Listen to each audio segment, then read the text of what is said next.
자, 오늘 오전에는 우리 신앙의 기초도리 가운데서 이제 삼위 하나님과 교통하는 삶을 살펴보려고 합니다.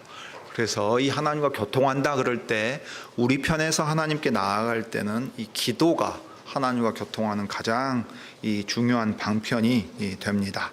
앞서 창세기 4장 16절부터 26절을 먼저 읽었고, 그 다음에 이제 마태복음 6장 5절부터 15절을 읽겠습니다. 주님이 친히 기도에 대하여 우리에게 가르쳐 주신 내용입니다.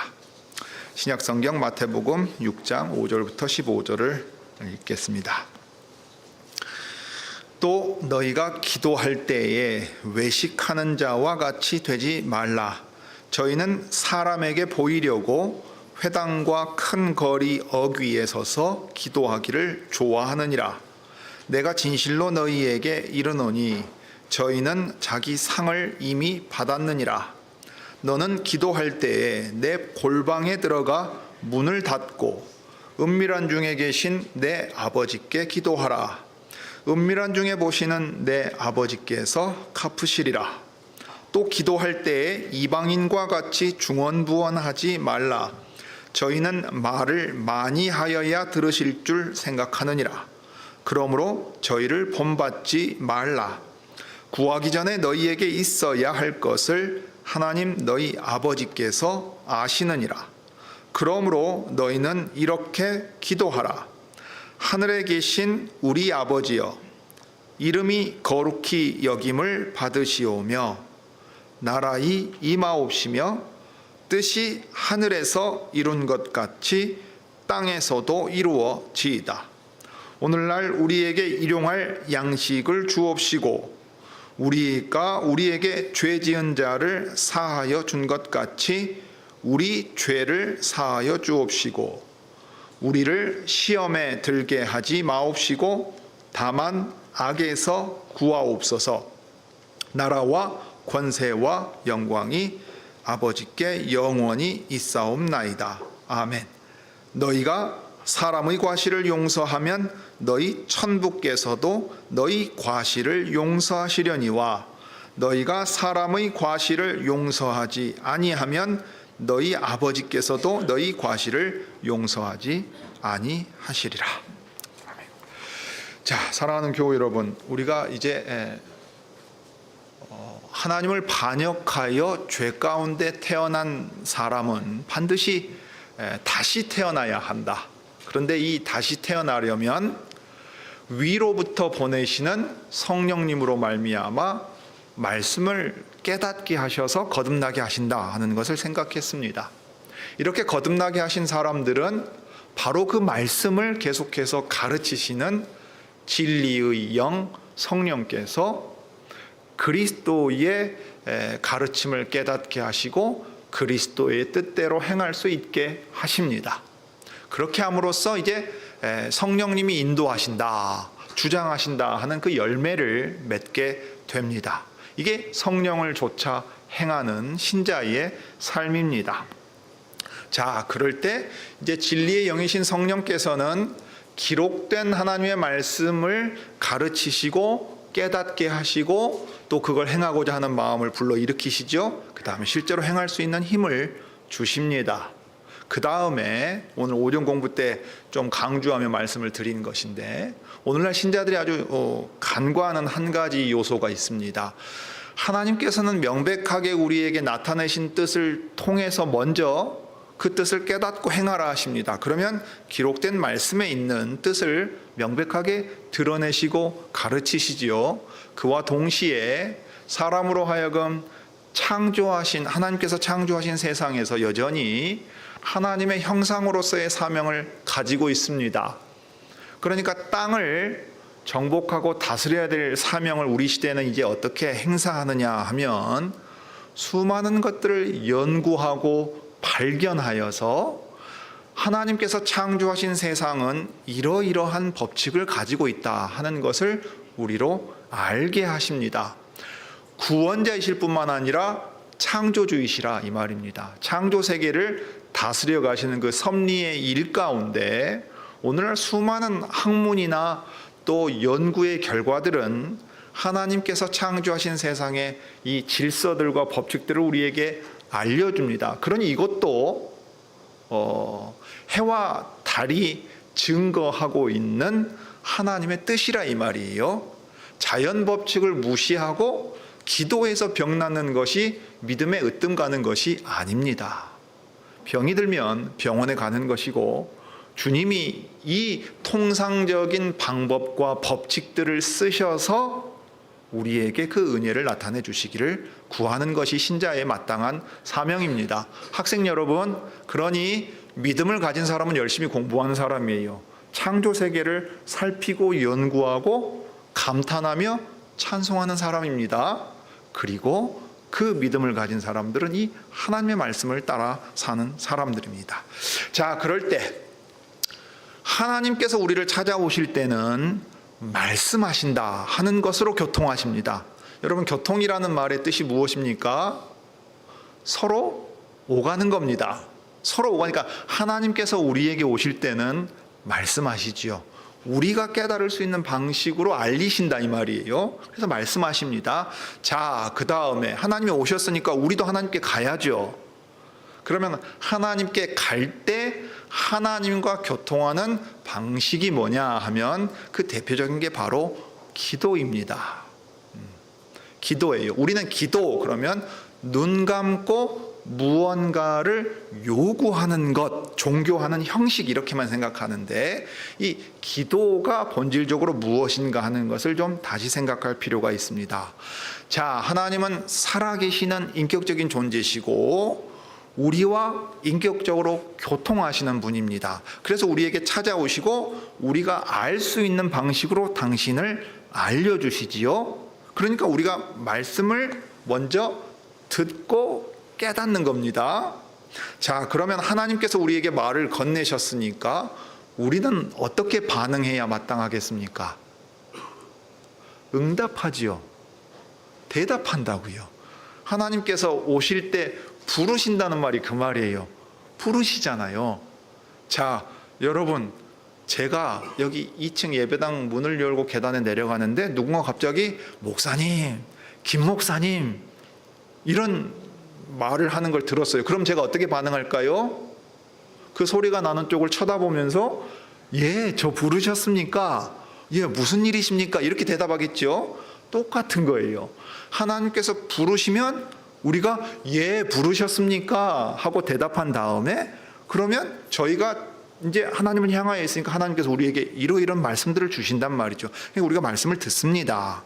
자, 그런데 우리 편에서 하나님께 나아갈 때는 어떻게 되겠어요? 우리가 하나님을 불러야 되겠죠. 우리가 하나님을 불러야 됩니다. 하나님의 이름을 부른다 이 말입니다. 그게 하나님을 불러서 하나님, 저희가 하나님께 드릴 말씀이 있습니다 이렇게 말하는 거예요. 그러니까 하나님과 교통할 때 눈에 보이지 않는 하나님을 우리가 어떻게 만나고 어떻게 교통합니까? 신과 교통하는 방법이 뭡니까? 모든 종교는 그런 방식을 다 가지고 있잖아요. 근데 하나님께서 우리에게 그것을 알려주셨어요. 내 이름을 너희에게 준다. 너희는 내 이름을 아니까 내 이름을 불러라. 너희가 부르면 내가 대답하고 너희 만난다. 이 약속이 여기에 붙어 있는 겁니다. 자, 그래서 우리가 창세기 4장의 내용을 가지고서 이 여호와의 이름을 부른다 하는 말의 뜻을 좀 생각하겠습니다. 그 다음으로 이 기도에 대해서도 우리가 살펴보자면 한 1년 살펴볼 수 있겠지만 많아야 한 2번 살피고 지나가야 될 상황이니까, 그러면 주 예수께서 우리에게 이 기도에 대하여 무엇을 가르쳐 주셨는가를 크게 좀 큰 내용만 살펴보도록 하겠습니다. 먼저는 이제 이 구약에 특별히 창세기 4장에 가장 먼저 나오는 내용을 생각하려고 합니다. 자, 창세기 4장은 인간이 타락하고 범죄한 이후의 이야기입니다. 그래서 4장은 어떻게 시작하는가 여러분 한번 펼쳐보십시오. 창세기 4장 1절이 어떤 내용으로 시작합니까? 3장은 인간이 타락한 얘기입니다. 그 다음에 에덴에 있는 동산에서 쫓겨난 이야기인데, 단순히 그것으로 끝난 게 아니고 하나님께서 여자의 씨에 대한 약속을 주시고, 그 다음에 범죄함으로 말미암아 죽어버리는 데서 끝나는 게 아니라 이 생명의 약속이 있기 때문에 첫사람 아담이 자기 아내의 이름을 하와라고, 모든 산자의 어머니다. 이 여인으로 말미암아 태어나는 그 씨로 인해 우리가 다시 생명을 얻을 것에 대한 소망을 갖게 되었습니다. 그러니 그 씨라고 할 때는 집합명사인데요, 후손 전체를 가리키기도 하고 아들을 가리키는 말이기도 합니다. 자, 그러면 아담과 하와는 무엇을 소망하고 기다리게 되었을까요? 하와에게서 태어나는 아들을 통해 자신들이 그리고 후손들이 이 생명으로 다시 나아갈 수 있게 되기를 기대했을 거 아니에요? 그래서 4장 1절에 아담이 그 아내 하와와 동침함에 하와가 잉태하여 가인을 낳았다 그랬습니다. 그러면서 뭐라고 말했습니까? 내가 여호와로 말미암아 아들을 낳았다 했어요. 그냥 부부가 결혼하면 자식 낳는 것이 당연하다 이렇게 생각하고 말한 게 아니라 하나님께서 약속하신 바로 그 씨를 나에게 주셨구나 하고 생각했다는 거예요. 3장에 그 저주 가운데서도 생명으로 돌아갈 수 있는 길을 이 아들을 통해 내시는가, 그래서 하나님이 내게 아들을 주셨다 하고 생각했는데, 사실은 그 기대와 정반대로 다른 아들 아벨을 이 가인이 죽입니다. 하나님께 예배하는 문제 때문에 그랬어요. 제사 드리는 문제 때문에 그 동생을 죽입니다. 그리고서는 쫓겨납니다. 에덴의 동편, 에덴 맞은편으로 쫓겨나서 점점 자기의 길을 갑니다. 그러고서 이제 나오는 이야기가 오늘 읽은 16절부터의 얘기입니다. 가인이 여호와 앞을 떠나서 에덴의 반대편 노 땅에서 살아요. 여호와 하나님의 생명에서 떠났고 여호와 하나님의 보호하심에서 이제 벗어났습니다. 그러면 가인에게 남아있는 건 뭐예요? 제일 불안한 건 뭡니까? 자기의 생명을 스스로 보존해야 되는 거예요. 그러면 어떻게 해야 되겠어요? 아들 낳고, 아들들도 많이 낳아야죠. 할 수만 있으면. 많이 낳고 얼른 성벽을 치고 울타리도 만들고 방어도 해서 누군가 자기를 죽이지 못하게끔 해야 된다고요. 자기가 아벨에게 행했던 일을 그대로 누군가가 나에게 행한다면 그냥 망하는 겁니다. 그러니 자기와 자기 자손들의 안전을 보장하는 일이 제일 큰 일이 되겠지요. 그러고서는 이제 성을 쌓고 도시를 만들어내요. 자기들만의 나라가 형성된 겁니다.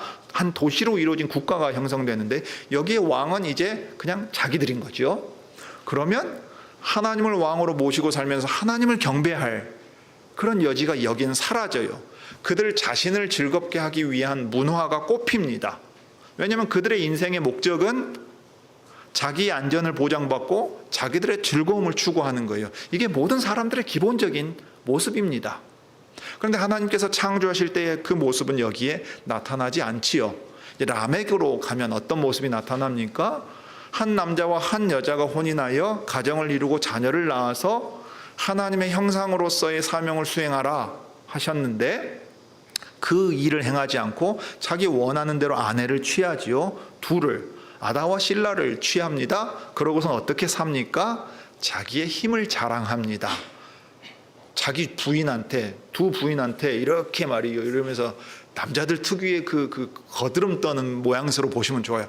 저 어린 놈들이 나한테 달려들게 내가 쳐 죽여버렸어. 젊은 놈들이 지들 힘 있다고 나한테 대드니까 아이 새끼들 그냥 확 이래버렸단 얘기예요. 지금 하는 얘기가 여러분 많이 보는 모습이죠. 남자들 특유의 가드름 피우면서 남보다 더 힘 있다, 세다. 중학생만 돼도 침 찍찍 뱉으면서 슬리퍼 끌고 다니면서 다른 애들보다 내가 더 힘세다. 그거 자랑하려는 모양새라 이 말이에요. 이게 이제 죄인들이 드러내는 모습이에요. 힘으로 쫙 눌러가지고서 그 어떤 놈도 나한테 대들지 못하게 만든다. 이게 이제 인간의 나라의 모습인데 여기에 하나님을 경배하는 모습, 하나님의 이름을 찾고 부르는 모습은 나타날 수가 없지요. 하나님을 아는 지식이 여기서는 사라져버립니다. 세상의 문화가 제 아무리 꼽히고 악기가 발달하고 공구를 만들고 그러니까 엔지니어링이 발달하고요.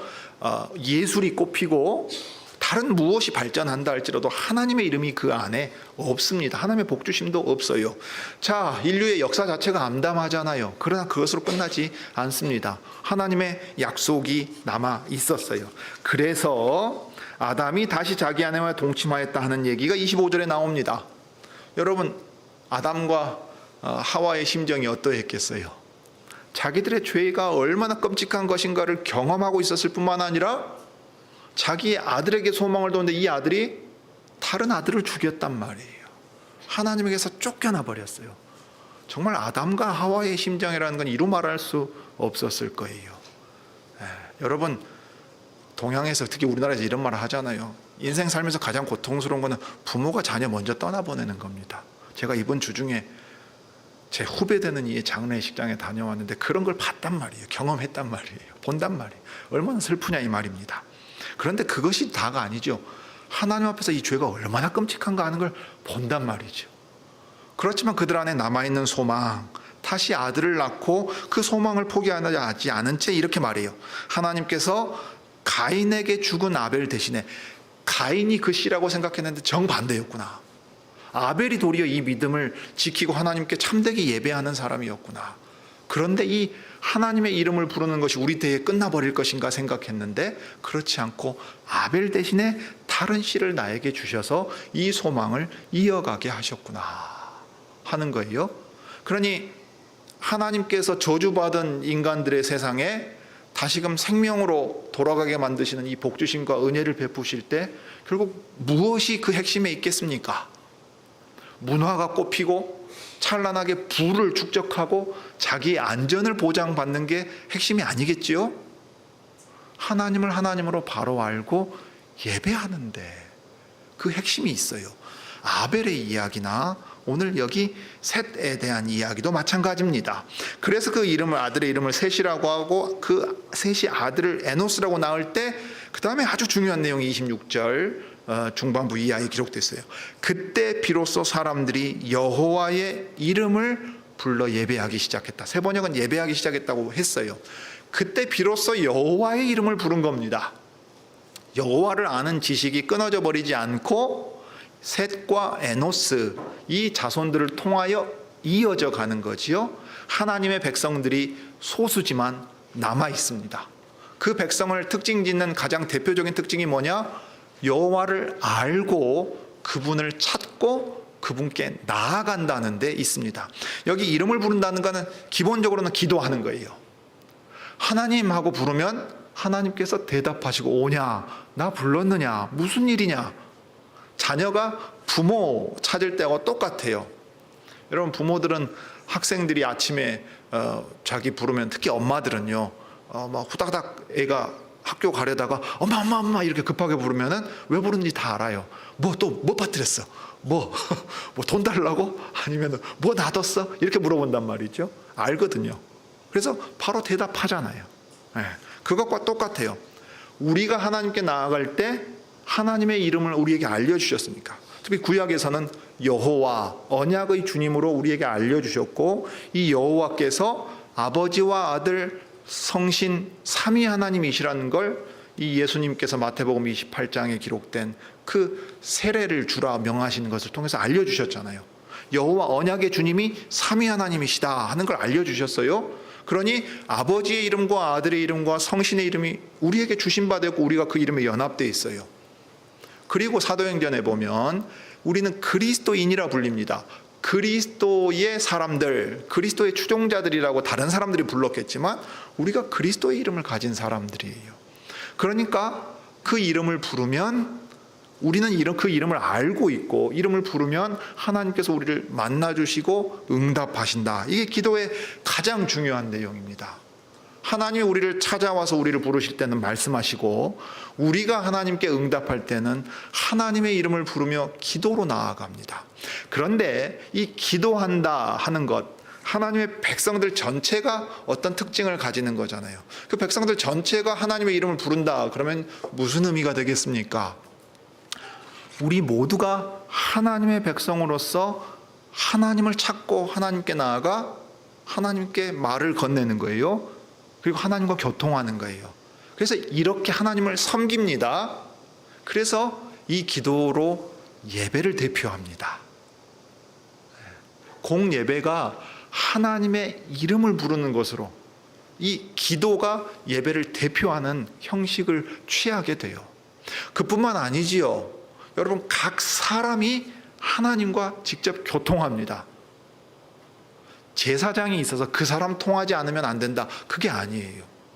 이미 이 당시에 벌써 어떤 그 하나님과 사람 사이에 중재자를 두어가지고 이 사람을 통하지 않으면 하나님께 못 간다고 하지 않으셨어요. 하나님의 이름을 직접 부를 수 있었습니다. 이건 놀라운 종교 형태입니다. 하나님이 모든 사람이 그분을 부를 때 친히 직접 만나주신다, 이 말이에요. 그러니 우리가 어떻게 나아가야 되겠는가 생각하면, 마땅히 거룩한 성신께서 예수 그리스도로 말미암아 아버지의 뜻을 알려주시면, 자, 어떨 때 기도하겠어요? 여러분, 학생이 학교에서 공부하다 궁금하면 누구한테 가서 뭘 물어봅니까? 선생님한테 가서. 수학 공부하다가 궁금하면 수학 선생님한테 가가지고 이 문제 어렵습니다, 선생님 이거 어떻게 풀어야 돼요? 물어보잖아요. 자, 여러분, 하나님의 말씀을 읽었어요. 뭔 말인지 모르겠어요. 자, 누구한테 가야 돼요? 목사님한테 가야 돼요. 이 경건하신 분입니다. 예, 목사도 그 일을 하라고 세우신 사람이니까 좋습니다. 근데 목사 자신이 그 일을 하기 위한 존재가 아니죠. 목사는 여러분을 그 일에 돕는 존재인데, 우리가 지난번에 거듭난 일과 거듭난 사람을 인도하시는 그리스도의 방식을 생각하면 우리 안에 계신 성신께서 그 말씀을 깨닫게 하시니까 성신님이 우리를 도와주시기를 구하고 하나님의 이름을 부르면서 기도하지요. 아이고 주님, 이거 제가 뭔 말인지를 모르겠습니다. 그러니까 이 기도라는 것은 신자의 삶의 방식이 될 수밖에 없어요. 왜냐하면 모든 일에서 하나님께 나아가서 하나님께 아뢰고, 다음에 기쁜 일이 있으면 어떻게 해요? 하나님, 오늘 이런 일이 있었습니다 하고 얘기하잖아요. 자녀를 키우면 이런 경험을 참 많이 합니다. 특별히 자녀가 사춘기 때 아주 입을 닫고 사는 경우가 아니면, 이게 아이가 집에 돌아오면 학교에서 있었던 일을 제잘제잘 얘기를 해요. 그랬냐? 너 좋았겠다. 너 그때는 진짜 성질 났겠다. 친구랑 싸울 뻔했네? 그래도 잘 참았다. 이런 얘기를 막 하잖아요. 우리가 살아가면서 하나님 앞에 나아가서 우리의 심정을 그렇게 아뢰는 겁니다. 이게 이제 시편에 보면 제일 잘 나타났죠. 슬픈 일도 아뢰고, 분노한 일도 아뢰고, 하나님 앞에 고통당하는 일도 아뢰고, 자기의 죄 때문에 눌린 일도 아뢰입니다. 무엇보다 하나님의 말씀을 듣고 기뻐하면서 하나님을 찬송하기도 하고, 깨닫게 해주시기를 구하기도 하고, 죄에서 돌이킬 수 있게 은혜를 달라고 구하는 모든 일들이 시편에 다 기록되어 있어요. 그러니 이 기도가 어떨 때는 고백의 형태를 띠기도 하고, 찬송의 형태를 띠기도 하고, 간구의 형태를 띠기도 합니다. 분명한 것은 믿음이 있는 참된 신자라면 항상 하나님을 의식하며 하나님 앞에 나아가게 되어 있어요. 그러니까 이 기도는 특정한 시간에 해야 된다 하는 게 없습니다. 어떤 특정한 방식에 대한 얘기가 강조되지도 않습니다. 항상 여호와의 이름을 불러서 우리가 여호와 앞에, 하나님 앞에 직접 나아가고 하나님이 우리를 기도할 때 들어주신다 하는 것이 너무도 놀라운 특권이라 이 말이에요. 이게 신자가 믿음으로 살아갈 때 숨쉬고 호흡하는 것처럼 기도하는 겁니다. 무엇보다 이 기도를 통해서 우리는 하나님께서 하신 말씀의 의미를 되새기게 됩니다. 왜냐하면 우리는 흔히 기도를 내가 하나님께 무언가 요구할 게 있어서 나아가는 것이라고 생각하는데, 기도가 앞서지 않죠. 하나님이 우리를 만나러 오셔서 우리를 부르신 게 먼저란 말이에요. 그러면 부르신 하나님께서 말씀하신 것이 우선이 됩니다. 거기에 대한 응답이 있는 거예요. 그러니까 이 기도는 한편으로는 하나님의 말씀에 응답하는 기도입니다. 그러니까 그 말씀을 깨닫고 내가 하나님의 말씀을 깨닫는 대로 살아가고 있는가를 조율해가는 과정이에요. 내가 원하는 걸 하나님께 구하기 위해서 나가는 게 우선이 아니고, 하나님, 제가 깨달은 것이 옳습니까? 이렇게 살아가는 것이 맞습니까? 하나님의 뜻을 알려주시고 제가 그 뜻대로 행하기를 원합니다 하는 게 우선이 된다 이 말이에요. 이게 놀라운 특권이라는 것은 모세가 이제 이스라엘 백성을 인도해서 이 모압 평지에서 가나안에 들어가기 직전에 한 얘기를 통해서도 우리가 확인할 수 있습니다. 신명기 4장 6절부터 8절이에요. 한번 제가 읽겠습니다. 너희는 지켜 행하라. 너희에게 이제 다시금 거듭 말하는 이 율법을 지켜 행하라는 말이에요. 그리함은 열국 앞에 너희의 지혜요 너희의 지식이라. 그들이 이 모든 규례를 듣고 이르기를 이 큰 나라 사람은 과연 지혜와 지식이 있는 백성이로다 하리라. 언약의 법인 율법과 그 율법의 세부적인 규례들을 주셨어요. 구체적인 상황에서 어떻게 행해야 될지 가르쳐서 명하신 겁니다. 그러니까 법률만 얘기하는 게 아니라 하나님이 주신 모든 가르침을 다 지금 얘기하는 건데, 세상 사람들은 이 가르침을 받지 않았어요. 이 가르침을 따라 살면 지혜와 지식과 명철을 얻게 되고 세상 모든 나라가 이 나라는 특별한 나라라 하는 걸 깨닫게 되고 칭송할 거라 했어요. 그 다음에 우리 하나님 여호와께서 우리가 그에게 기도할 때마다 우리에게 가까이 하심과 같이 그 신의 가까이 함을 얻은 나라가 어디 있느냐 했어요. 기도할 때 들으신다 했어요. 하나님을 찾아가면 만나주신다 했어요. 고대에 우상을 새기거나 부어서 만드는 이유가 있습니다. 여러분, 고대 사람들이 예를 들어서 어떤 상을 만들었다고 해봐요. 깎아서 부어서 만들거나 깎아서 만들었다고 쳐봐요. 요 자체의 능력이 있다고 믿지는 않았습니다. 이건 나무고 쇳덩어리예요. 그런데 이게 왜 신처럼 떠봤더냐면 신의 모습을 여기다 가져다 놓고 신의 이름이 여기 딱 붙어 있으니까 이게 있는데 가서 그 신의 이름을 부르면 그 신이 그 능력을 요구하는 대로 쓰게 해준다고 보았다고요. 이게 종교가 가지고 있는 기본적인 성향입니다.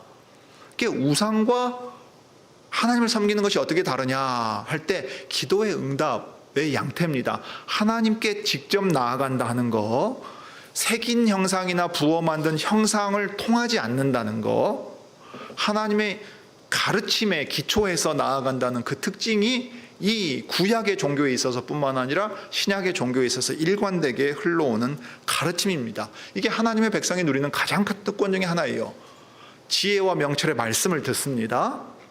그리고 거기에 대하여 응답하고 나아갈 때 하나님이 나 불렀느냐 하고 대답하시고 찾아와 들어주신다는 얘기입니다.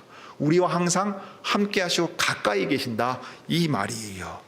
그래서 오늘 내가 너에게 선포하는 이 율법과 같이 그 규례와 법도가 공의로운 큰 나라가 어디 있느냐 하고 지금 들려주는 겁니다.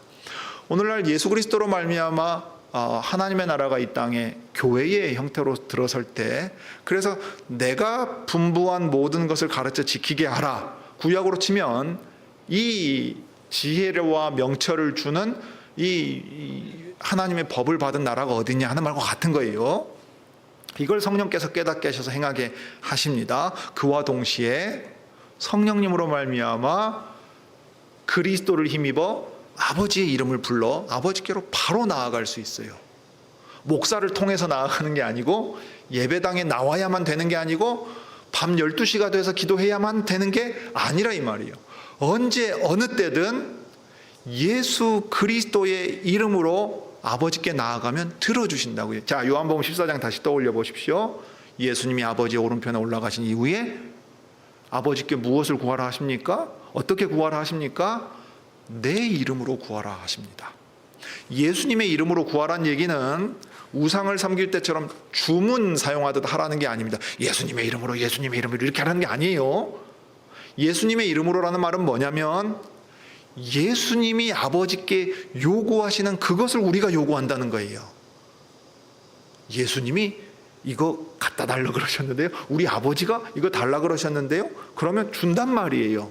어린아이지만 이 어린아이에겐 줄 수 없는 건데 아버지 심부름 와서 아버지의 뜻을 행하기 위한 거라면 준단 말이에요. 그것과 똑같은 겁니다. 그러니까 예수님의 이름으로란 말을 기도할 때 안 넣으면 안 들어주시고 넣으면 들어주신 게 아니라 기도의 내용 자체가 예수님이 아버지께 구해서 들어주실 만한 것인가에 달려있다, 이 말이에요. 이게 하나님의 백성이 누리는 특권입니다. 무엇보다 언약의 주님과 왕이신 그분의 백성, 하늘의 아버지와 입양된 자녀, 이 관계의 터 위에서 들어주는 거예요. 여러분, 제가 길 가다가 요 앞에 저 로컬푸드 있잖아요. 사람도 얼마나 많이 옵니까? 로컬푸드에 제가 장 보러 갔다고 치죠. 장 보러 갔는데 누가 갑자기 어이 저희 여기요 라고 부르면 제가 쳐다볼 수는 있겠지만 대체로는 그냥 쳐다보지도 않고 갈 길 갑니다. 왜냐하면은 저를 아는 사람이라면 제 이름을 부르거나 저의 이제 이 직함을 뭐 하는 일과 관련해서는 목사님이라고 부를 거 아니에요. 그래서 목사님들 모인 자리에 가면 목사님 부르면 목사님들 다 쳐다봐요. 다 목사니까. 그런데 나와 관계없는 어떤 사람이 갑자기 저한테 와가지고요 뭘 요구한다 그러면 제가 뭐라 그러겠어요? 어떻게 행동하겠습니까? 도끼 눈을 뜨고서 이 사람은 누군가, 갑자기 나한테 와가지고 생판 모르는 사람이 왜 그걸 해달라 그러는가, 이렇게 말할 거 아니에요. 예. 우리가 하나님께 나아간다 그럴 때는 하나님과 바른 관계가 형성되어 있기 때문인데, 예수님으로 말미암아 성령 안에서 아버지께 나아갈 수 있는 관계가 이 언약 안에서 형성되어 있습니다. 그러니까 우리가 이 하나님을 누구라고 불러요? 아버지라고 부릅니다. 생판 길 가는데 모르는 웬 여자아이가 저한테 와가지고 아버지 그러면 제가 뭐라 그러겠어요? 깜짝 놀라면서 너는 누구냐? 나는 아들 하나밖에 없는데 너는 왜 갑자기 나한테 와가지고 아버지라 부르냐? 이렇게 할 거 아니에요. 똑같습니다. 예수 그리스도 안에서 입양되어서 이 언약의 백성으로서 하늘 아버지의 자녀가 되었다는 터 위에서, 그분이 우리의 왕이시라는 터 위에서 그분의 이름을 부르면 그분이 우리에게 응답하고 그분에게 아뢰기도 하고 탄식하기도 하고 그 다음에 요구하기도 하고 그럴 때 들어주신단 말이에요. 그런데 이때 요구하는, 우리가 보통 기도를 이 간구하는 것에 초점을 많이 맞추는데요, 간구한다 그럴 때 모든 걸 다 그냥 들어주시진 않죠. 정당한 간구여야만 한다 이 말이에요. 여러분, 어느 부모가 가가지고 저기 담배 한 대 태우자고 라이터 빌려달라 그러면 라이터 주는 부모가 어디 있겠어요? 야 이놈아, 담배가 몸에 얼마나 안 좋은데, 이렇게 혼이나 내면 안 내면 다행이지요. 그것과 똑같은 겁니다. 자, 이제 주님 가르쳐 주신 기도를 이제 이 터 위에서 좀 생각해 보지요. 마태복음 6장에서 우리 주님이 기도에 대해서 여러 가지 외식하지 말 것을 말씀하시면서 이제 그 중간에 말씀해 주십니다. 왜냐하면 이 유대인들에게 있어서, 그리고 종교의 형식에 있어서 선을, 의로움을 이 행하는 구체적인 이 행식에 첫째는 이 구제가 있고요. 그 다음에 기도가 있고 그 다음에 금식이 있기 때문이에요. 가장 이 종교적인 형식을 특별히 유대인들 안에서 분명하게 드러나는 형식입니다. 그 가운데 이제 5절부터가 이 기도의 문제를 다룹니다. 5절부터 15절까지가 다루지요. 그러니까 그리스도로 말미암아 참된 의로움을 깨달아 이 지식 안에서, 참된 지식 안에서 살아가는 백성들이 어떻게 살아야 되느냐 할 때 외식하지 말라 그랬어요. 가식하는 거, 겉과 속이 다른 것입니다. 왜 겉과 속이 달라지느냐 하면 사람에게 잘 보이려고, 사람들의 칭찬을 얻으려고 행하게 되는 내적인 동기가 이런 이 가식과 외식에 빠져들게 만든다 하고 얘기를 합니다. 기도도 그러기 쉽다는 거예요. 내가 이렇게 경건한 사람입니다를 드러내기 쉽다는 거예요. 기존의 많은 교회들이 얼마나 기도에 열심입니까? 수요일에 기도에 모이잖아요. 금요일에 모이는데 심지어는 철야예요. 뭐 특별 새벽 기도회도 있어요. 얼마나 기도를 많이 하는지 몰라요. 새벽에 나와서 기도하고 수요일에 모여서 기도하고 금요일에 모이는 날도 세요. 그리고서는 또 개인 기도는 막 몇 시간씩 한다 그래요. 그러면서 이렇게 기도를 열심히 하고 많이 하면 경건한 사람이라는 척도를 만들어냅니다. 그러니까 기도를 하는데 이 기도함으로써 내가 하나님께 얼마나 가까이 하고 하나님의 말씀을 듣고 내가 얼마나 이 기도를 통해 변화되는가에 초점이 있는 것이 아니라 내가 얼마나 열심히 기도하냐, 자주 기도하냐에 초점이 맞춰져서 외식에 그대로 빠져들어가요. 주님이 분명히 하신 말씀이 있는데도 그렇습니다. 자, 그래서 여기 이 기도할 때에 남들 다 보이는 데서 막 큰 소리로 기도하고 저 사람 경건한 사람이다 인정받으려고 하지 말라 하는 말씀을 하나 하셨어요. 사람 칭찬 받고 싶으면 사람 칭찬 받는 걸로 끝난다 하는 거예요. 하나님한테 상 받을 일이 없죠. 근데 기도의 본질이 뭡니까? 사람 앞에 나아가는 겁니까? 아니죠. 하나님께 나아가서 하나님과 대화하려는 거란 말이에요. 그러니까 얼마나 무례한 행동이에요. 하나님 불러놓고 자기 마음은 사람한테 있어요. 야, 쟤 봐라. 웃기는 녀석이네. 나 불러놓고 나한테 말을 건네는 게 아니라 사람들 보라고 하고 있네. 혀를 차시지 않겠냐 이 말이에요. 그 다음에 이 기도를 방금 예를 든 것처럼 시간과 열심의 문제로 말을 해요. 하나님, 제가 이렇게 열심히 했는데 안 들어주실 겁니까? 하고 말한단 말이에요. 여기 이방인들이 중언부언하는 게 바로 거기에 있습니다. 말을 많이 해야 들어주신다. 말 많이 해야 들어준다는 말 뭔 말이에요? 이건 자기의 열심에 기초해서 기도가 응답된다고 보는 거예요. 대상이 있는데 대상을 무시해버려요. 내 마음대로 내 원하는 거 다 이루려고 이 사람을 꼭두각시 만든다고요. 여러분 사회생활하면서 이런 경험 해보셨다고 하지만 얼마나 불쾌합니까? 대화하자고 불렀는데 자기 얘기만 해요. 얼마나 무례하고 불쾌한 거예요. 그 사람 다시 안 만나고 싶잖아요. 예. 하나님께서 그러시지 않겠냐 이 말이에요. 자기 열심으로 하나님의 보좌를 뒤흔들고 하나님의 마음을 감동시킨다. 책도 나와 있는 내용들 아니에요? 이게 기도라고 말하잖아요. 아니에요. 그걸 하나님을 하나님으로 인정하지 않는 거란 말이에요.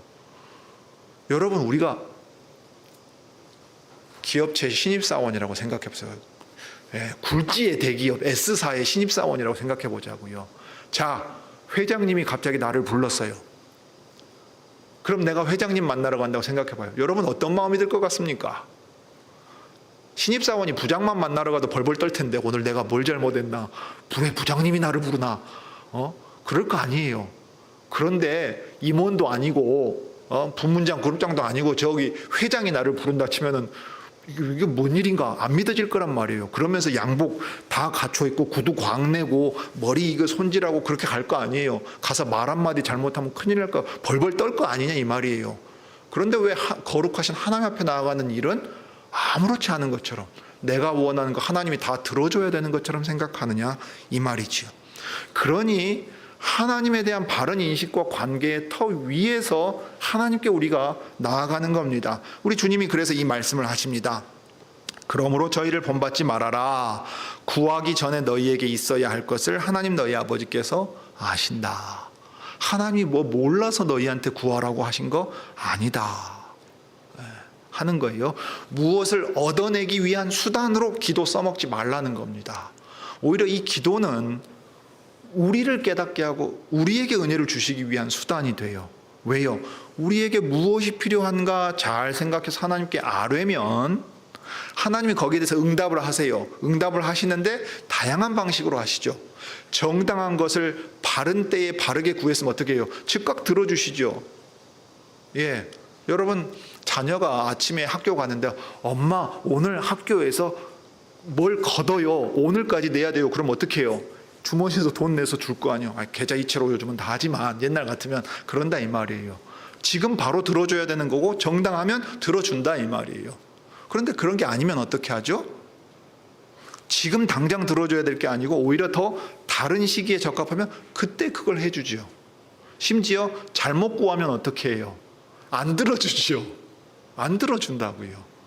그러니까 하나님께서는 기도를 들으시고 응답하시는데 응답의 형태가 여러 가지로 주어져서 우리가 정당하고 바르게 구하고 있는가, 우리가 하나님의 뜻을 바로 알고 있는가 하는 것을 기도를 통해 또 응답하시는 하나님의 응답하심을 통해서 확인하게 된다 이 말이에요. 우리가 필요한 것을 구할 때 우리는 이거 지금 당장 없으면 죽는다고 난리를 칠지 모르지만 하나님은 다 알고 계시기 때문에 필요한 때에 필요한 것을 필요한 만큼 주시는 거예요. 그럼으로써 우리는 조급해하지 않고 우리가 우리 자신의 주인이 되지 않고 하나님이 우리 하나님이시라는 것을 기도를 통해 배워가게 하십니다. 그래서 이제 이렇게 기도하라 하고 가르치시는데요. 그 기도의 핵심 앞에 구하는 세 가지가 있습니다. 그건 다 하나님 아버지와 직접 관련되어 있는 거예요. 그러면 무엇과 관련 있고 무엇을 구하느냐 하면 여기 이름을 구하죠. 자, 9절 하반절입니다. 하늘에 계신 우리 아버지를 부릅니다. 하늘에 계시는 하나님이 예수 그리스도 안에서 우리의 아버지가 되시기 때문에 그분을 부르는 거예요. 자녀의 부름에 응답하지 않는 부모는 없잖아요. 아버지를 부르는데 전능하신 하나님이 우리 아버지란 말이에요. 그러면 무엇을 구하냐? 아버지 돈 주세요. 그게 우선 나오는 게 아니라 아버지의 이름이 거룩히 여김 받기를 원합니다. 이게 하나님의 백성이 변화된 모습이에요. 자기 인생의 목표가 내 이름이 들어가고 드러나고 내 명예를 추구하고 내가 원하는 것이 이루어지는 게 아니라 하나님이 하나님으로 인정받기를 원합니다. 아버지의 이름이 거룩한 분이기 때문에 거룩히 여김 받기를 원하는 게 제가 가장 원하는 것입니다 하고 구해요. 자, 그 다음에 이 이름은 아버지의 이름입니다. 10절 나라가 임하게 하옵시며 할 때 이 나라, 이는 나라가 주격조사지요. 그럼 이 나라는 누구 나라입니까? 미국입니까? 한국입니까? 일본입니까? 여기 우리말 번역에 빠져 있는데 당신의 나라예요. 기도하시는 아버지의 나라라고요. 아버지의 이름이 거룩해지는 방법이 있는데 그게 뭐냐면 아버지의 나라에서 거룩한 법으로 다스리신다는 사실을 인정받으면 아버지의 이름이 거룩히 여김을 받는 거예요. 그러면 아버지의 나라가 오게 해 주시기를 구하면 되는데 아버지의 나라가 어떻게 이 땅 가운데 이루어져 가느냐 하면 여기 뜻이 할 때 이 뜻도 누구의 뜻입니까? 당신의 뜻, 아버지의 뜻이라고요. 아버지의 이름, 아버지의 나라, 아버지의 뜻이 이루어져야 돼요. 그러니까 이 아버지의 이름이 거룩히 여김을 받는 방식이 아버지의 나라가 이 땅 가운데 아버지의 뜻이 이루어짐으로써 거룩히 여김을 받는 겁니다. 자, 그러면 하늘에서는 천사들이 이 아버지의 뜻을 받들어서 행해요. 땅에서는요, 창조하신 사람들이 행한다고요. 하나님을 떠나고 반역한 사람들은 하나님 인정 안 해요. 예배 안 합니다. 하나님 이름 부르지 않아요. 하나님의 이름을 부르는 사람들은 아버지의 뜻을 이 땅에서 행함으로써 아버지의 나라가 오게 하는 사람들이고 아버지의 이름을 거룩히 여김받도록 하는 종들입니다. 자, 그 터 위에서 우리에게 필요한 것을 구합니다. 그 다음에 우리에게 필요한 것들이 무엇이 있습니까? 우리가 구해야 될 거, 오늘 하루치 필요한 것들을 저희에게 주십시오 하는 거예요. 오늘이라고 하는 시간, 창조 때의 시간은 밤이 되고 낮이 돼서 하루의 경계가 변하잖아요. 유대인들은 그래서 저녁과 아침을 하루로 잡습니다. 그러니까 그들에게 이 하루라고 하는 시간을 선물로 주시면 곤히 자고 깨서 생활하는 거예요. 이게 하루라고 하는 시간을 선물로 준 거고 그 시간을 살아갈 수 있는 생명을 선물로 주시는 겁니다. 근심 걱정 없이 잠들어서 그 새 하루를 맞는 것 자체가 얼마나 복되냐면 이건 사명을 행하기 위해 주시는 좋은 것들이에요. 그러면 필요한 것들이 있을 거 아니에요. 우리 몸이 병들지 않고 건강해서 힘이 있어야 될 거고 먹고 마시고 살아야 될 거 아니에요. 옷도 필요할 것 아닙니까? 하나님의 뜻을 행하기 위해 필요한 모든 것들을 주실 거 아니에요. 창조 때 주셨어요. 복 주시고 명령하셨다고요.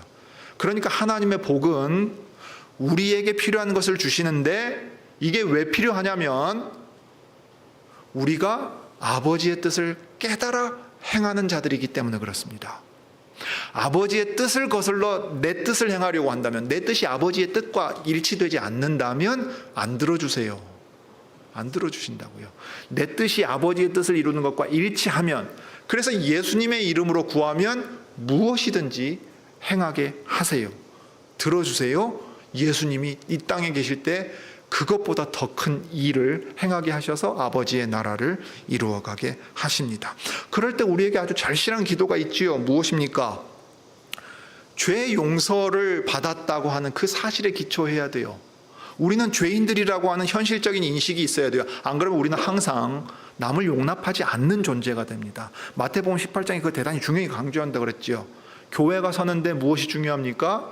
자, 우리는 예수 그리스도로 말미암아 용서함을 얻은 죄인들이라고 하는 인식, 우리에게 죄 지은 자들이 용서를 구할 때 하나님이 우리를 용서하신 것처럼 우리도 용서하고 용납해야 한다는 바로 그 사실에 있습니다.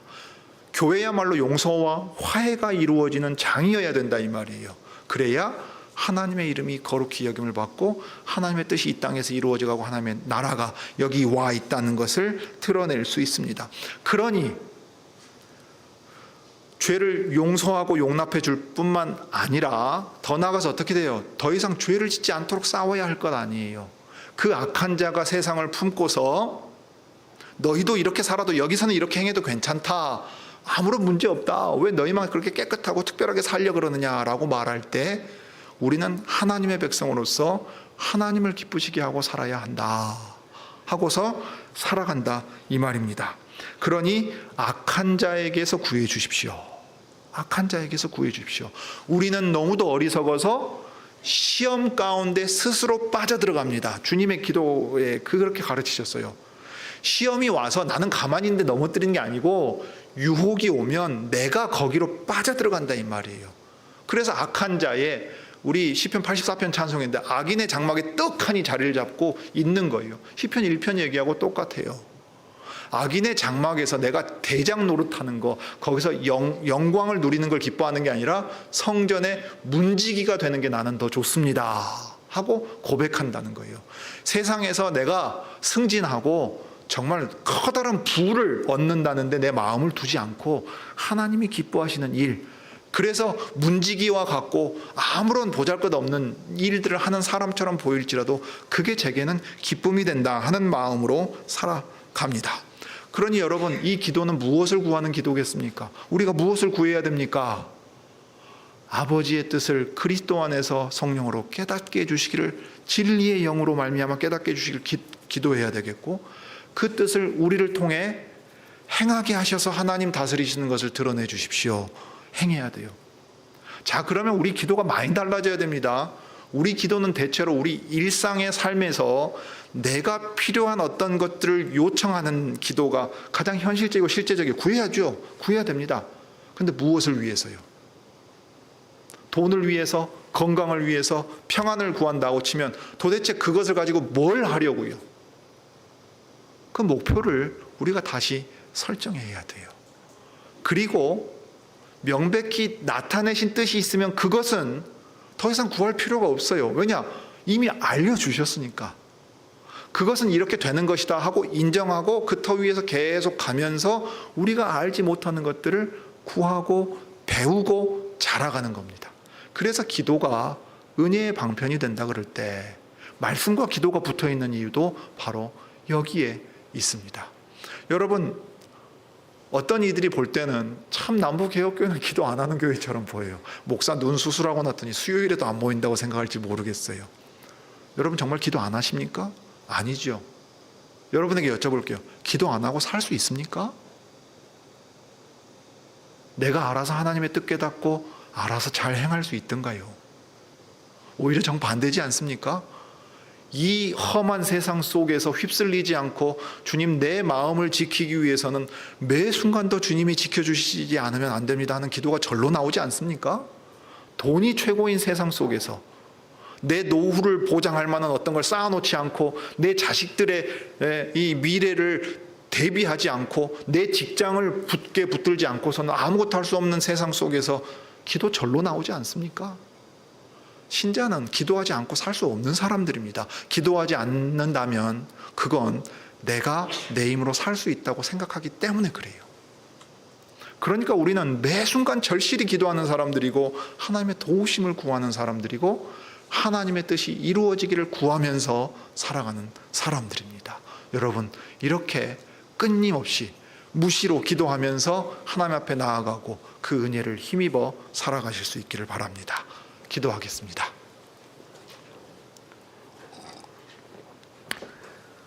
거룩하신 하나님, 우리 아버지, 하나님께서 그 거룩하신 뜻을 저희들에게 명백하게 나타내시고 가르치실 때 그 터 위에서 우리는 우리의 삶의 처지와 형편과 서 있는 자리와 무엇을 어떻게 행해야 될지 분별하며 나아가야 되겠습니다. 이 모든 일들을 하나님의 말씀을 듣고 깨달아 또 배우게 되고 우리 일상 삶 가운데 하나님께 나아가 찬송하고 경배할 뿐만 아니라 도우심을 구하고 또 하나님께 여쭙고 아뢰며 탄식 가운데 나아갈 때 주님 우리와 가까이 하시고 우리와 함께 하시며 우리를 이끌어 가십니다. 그러므로 주님 매 순간 저희는 참으로 탄식 가운데 기도하고 또 동시에 매 순간 그리스도로 말미암아 찬송합니다. 주여, 이 거친 세상 속에서 우리 마음이 세상에 동화되는 것이 아니라 예수 그리스도의 마음을 담고 기도하는 가운데 주님의 뜻을 행하는, 또 그 행하기를 기뻐하는 이들이 되게 해 주옵소서. 주 예수님의 이름으로 기도드립니다. 아멘.